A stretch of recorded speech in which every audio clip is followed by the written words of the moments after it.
Hi, good evening everyone. So this is the latest edition, episode 16 of Fitter for 40, and an update from me. So there is a bit of a plan this week, and what I've done is listed the activity that I intend to do over the week, and I've focused on Monday to Friday. I wrote it last night, and yeah, it's looking all right actually. So kind of about 5 hours worth of activity over the week, which is great. If I add in the 20-minute walks there and back to the car park each day, that increases significantly. So, and I think actually a number of people are telling me that actually steps really do count. Okay, and it's about not just doing a physical session as part of a kind of HIIT or a CrossFit section at the gym. It's also about keeping all that activity on a daily basis. So by circumstance, I'm managing to get that in the day, and if, for example, I'm not in the office, one of the great things is I'm then doing some activity that then supplements that. So that might be a walk around the block, or a jog, or some time on the bike. And I guess, you will have heard this if you've seen other vlogs. The three kind of principles for me is it has to be simple, it has to be affordable, and it has to be really easy to implement. Because I think if I hit those three things, it means that I'm going to be really dedicated to kind of put it into practice.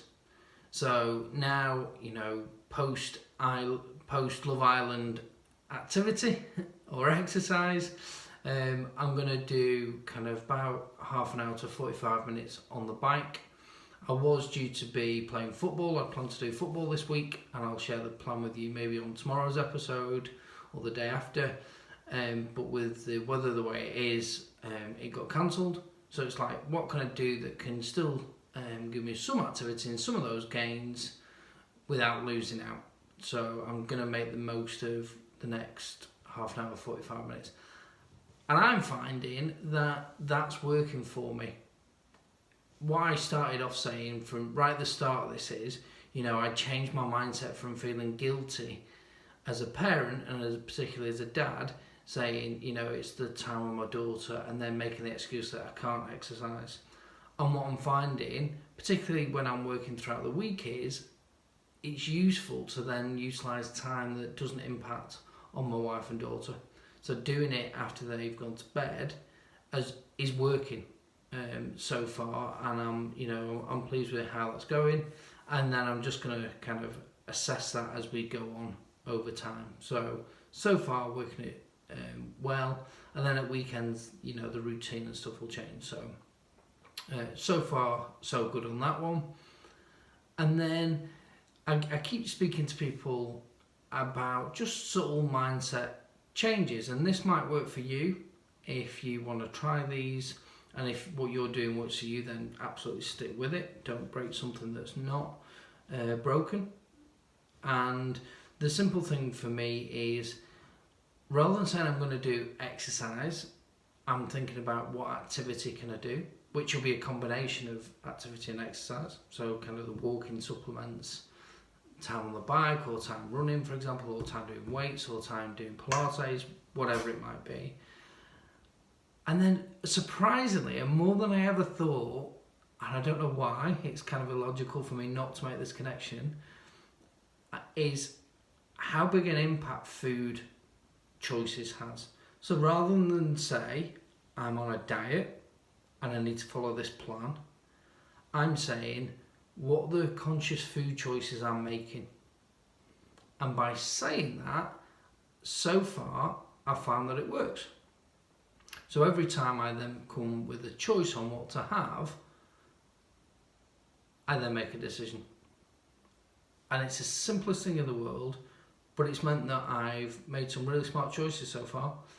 Whether that's sustainable over the long term, again, we'll see, but it's really working for me. And that's not to say to put conditions on that say I'm not going to eat this, that or the other. Now, the hardest thing that I've said is about alcohol, but I've managed to change and get other choices that have worked so far. Again, it's early doors, I know that, but I'm quite chuffed about that, and I think that is the one thing that I'm easily going to be able to maintain over a period of time. I say easily, it's not going to be easy, but it's a one that I'm kind of a little bit stubborn about, to be honest, and I know I can be stubborn at times. And I'm really excited to hear from you. Like, what is working for you? What piece of advice would you give somebody else on this channel that says, this is what I do, and I believe in this stuff, why don't you give it a try? Because I've had loads of suggestions from a load of people. It'd be great if you comment, and again, if you can like the channel and subscribe, that'd be amazing. Lots of people I've had conversations with that said, loving the videos, I've just not subscribed yet, and that's okay, that's cool. It'd be ace if you did subscribe, just to kind of follow this journey. So I'm going to leave it there, relatively short and sweet, and I will I'll have a catch up with you in the next episode. Just on the final note though, from the last episode is the cycle watching match of the day was an absolute breakthrough. So instead of being on the sofa on a Saturday night, slobbing out in front of the TV, on your bike, I got on the bike and I watched the match of the day in the kitchen. I'm watching the TV in there, and it was brilliant. And the question I asked myself afterwards is to say, why can't you do that on a weekly basis?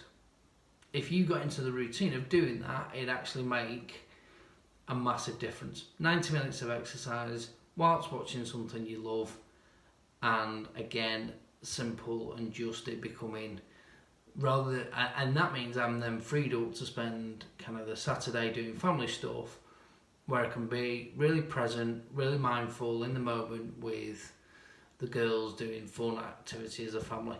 And I think that then is a sweet spot, I guess, across the board. So maybe there's something like that you could try and do. I don't know, you might not have an exercise bike at home, but what is it that you could do? It might be that you do some stretches or a little kind of routine for 10 minutes.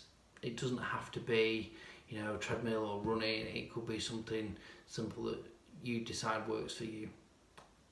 And that's the key. It's got to work for you. It's got to be able to implement. I know there's so many food things out there. I know there's so many exercises programs out there. And if you've got one that is working for you and you think you can sustain over a longer period of time, absolutely, my advice would be to keep with that. Alright guys, so I'll see you in the next episode. Cheers.